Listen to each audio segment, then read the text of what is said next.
So we're gonna head down towards the capital.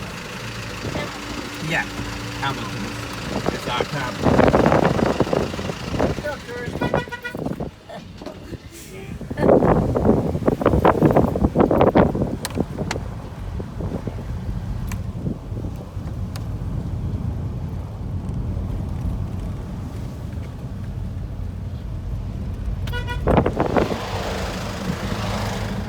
Okay, so what we're doing, we're staying on the northern side going down, and then we come back up on the southern side.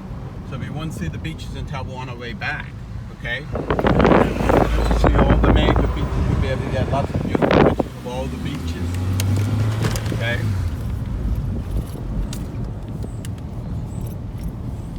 Okay. All this funny looking brownish bush all to the right, we call that match me if you can. And in the island of Bermuda, the old timers, if you had a fever, they'll rub you down with alcohol, they'll take those leaves, they'll use them for medicinal purposes, crush them, bind you up with them, and use them to break fevers in the island of Bermuda, okay? I know everybody's heard of a culinary allspice, and allspice flourishes in abundance in the island of Bermuda. I'm just going to stop for a few minutes, just get a little piece of allspice.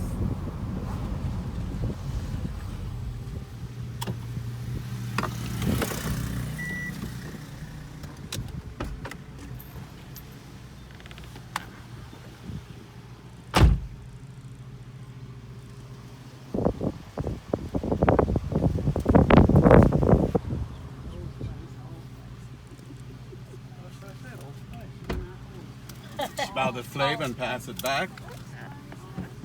Well, I recognize that.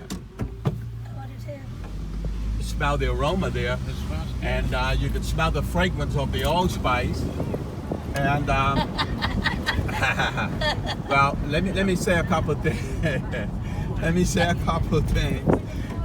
It makes you break out like. You know, well, first of all, the aroma that you smell is cinnamon, nutmeg, and clove. And the allspice produces little berries.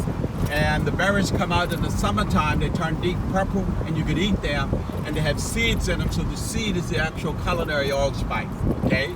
The bark of the allspice, what you have right there in the leaves, a lot of the Jamaicans use that for when they're doing the jerk chicken. But what you did just now, sir, that is actually a tradition that goes back many, many years ago when the man would go to court the women, and back years ago they couldn't afford a perfume, so they would stop and get the allspice and do what you just did, and spice themselves up. So,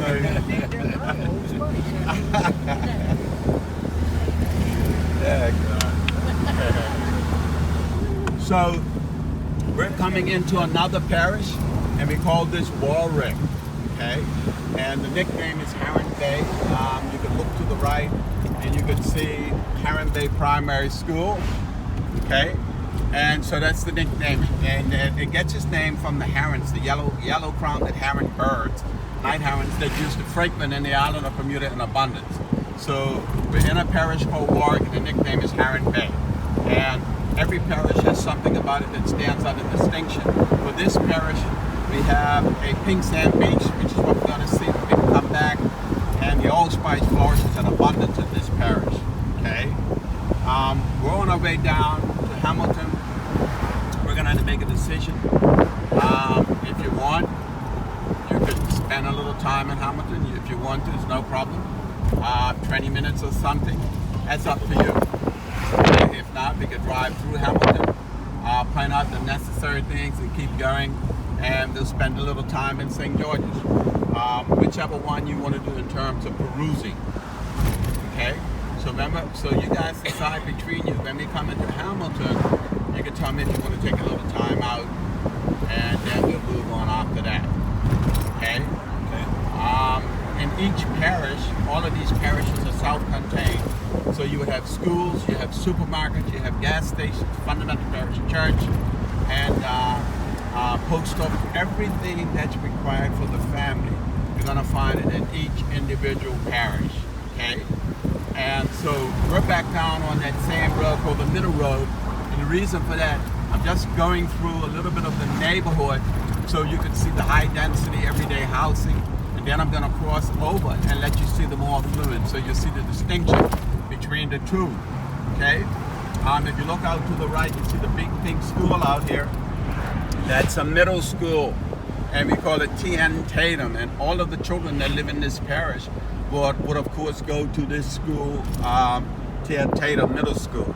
And if you look all up on the hill, all around us, then notice the houses close to each other, high density, and multi-dwellings, 3, 4, 5, 6, 7 apartment houses all around us as we're going through. So all of this area, we will call it the neighborhood. And where multiple families live and people rent out the apartments and stuff like that. And then this is the main road, is where the public bus runs through. You can see a little bus shelter just to the left.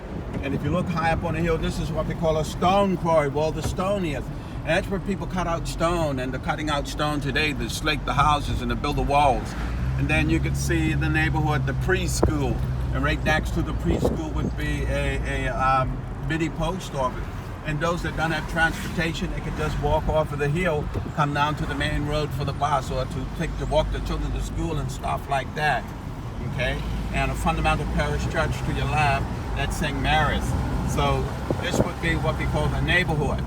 And what we're going to do now, we're going to cross over. We're going to get you on the other side to show you how the more affluent families live. Now, I know everybody's heard of Michael Douglas, and we're going to go right across the Michael Douglas and Catherine Zeta-Jones estate. And if you don't know this, Michael Douglas' mother, her name was Diana Deal. She was born and raised in Bermuda, and she grew up and studied the arts and became an actress and met Michael Douglas. So her last name would have been Dill, D-I-L-L, and so Michael Douglas' mother, and so is Michael Douglas a Bermudian. Okay, their family lineage goes back to the 1700s in the island of Bermuda. As we're going up the hill on both sides, these little trees, the small leaves, little reddish tint in them, all of these on both sides, is the Suriname cherry tree. And if you come to Bermuda in the month of May, you see nothing but red cherries, and they are edible cherries, so you can eat them, okay? The name of this road that we're coming over is Longford Road. And the name of Michael Douglas and Captain Zeta-Jones' house, they take the name out of this road. It's called Longford House, and it begins right in front of us where this parapeted wall is, and you can look and see parts of the house just here, all the roofs. This is a 5-bedroom house. Michael Douglas' children went to school in Bermuda for 7 years, and they lived in a 5-bedroom house. But again, everything is very discreet, so all of this is their property. And as we're going all along this whole hedge along here to the left is their property. They have an 8-bedroom house over here, stuff like that, and it's a different piece of property. And again, it's called Longford House. All of that. I don't think it's hard. Hey, Michael.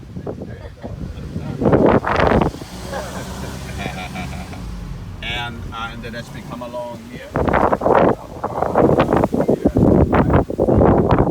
to the cement color wall. So all of that property's up for sale right now for $14.5 million. Wow.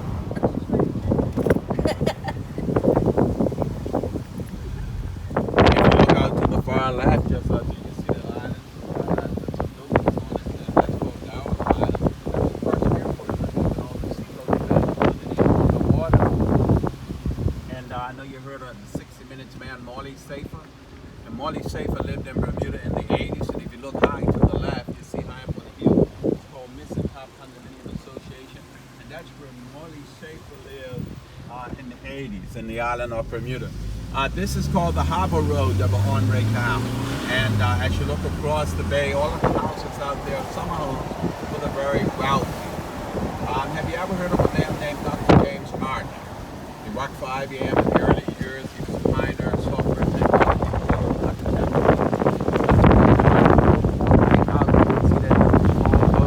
Just went by, right out here, see the small island in the center. And the island looks like a city on a different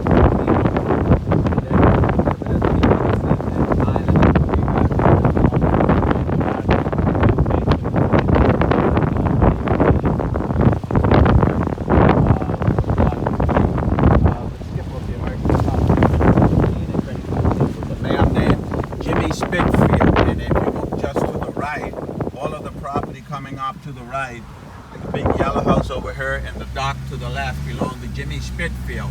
And and the property's up for sale right now for $8.5 million. Okay, we're on what is called the Harbor Road, very scenic road. Buses don't run on this road.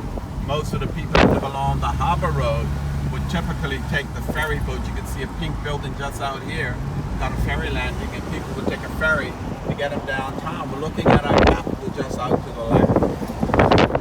That's Hamilton. You get some nice pictures overlooking the city, then we're going to get you downtown. Okay? So again, we're on what we call the Harbor Road, and most of the real estate all along this road that we call the Harbor Road belongs to many of the descendants of the merchants that dominated in the business sector downtown in the 1800s and the 1900s. They're the people that own all the real estate all along this road, and so the more of the affluent and wealthy families. Okay, we're coming into another parish. We're in what is called Warwick, and now we're coming into a parish that we call Paget, P-A-G-E-T. That's the parish that we're coming into right now, and we're in what is called the upper regions of Paget, and we typically call it as a nickname Crow Lane. And we call it that because many years gone by, the black crows were coming to the waterways off the lane, and so that's why we call it Crow Lane. Okay, but again, we're looking out at the capital just out here, and that's out a little farther. A nice little area where you can get some beautiful pictures. When we got into the 80s, we had people that owned hotels like this building to the left and transformed them into condominiums because of the demand of the international insurance companies. In the 1600s, all in this area out to the water edge, they used to have these big steel kettles, and they'll fill these steel kettles up with salt water, and they'll boil up the salt water until they got a crust of salt. And so we call the area salt kettle, and it's just reminiscent of the era of producing salt. For Bermuda itself, over the many years, we've had renowned people from all around the world, whether it be actors and movie stars and businessmen or what have you, come to the island of Bermuda. But for us, one of the most noted would have been Mark Twain, the famous humorist, and he came to the island of Bermuda quite often in the 1800s. And you're going to see a little cottage in a few minutes where Mark Twain would often have stayed when he came to the island of Bermuda in the 1800s.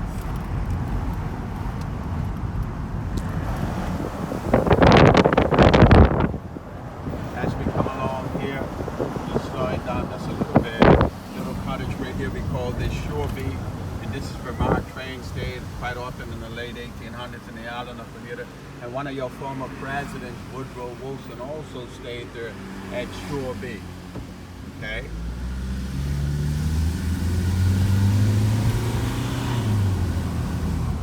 We're gonna pull in here just for a few minutes and make a little stop so that we can get a couple of nice pictures overlooking Hamilton, which is the capital.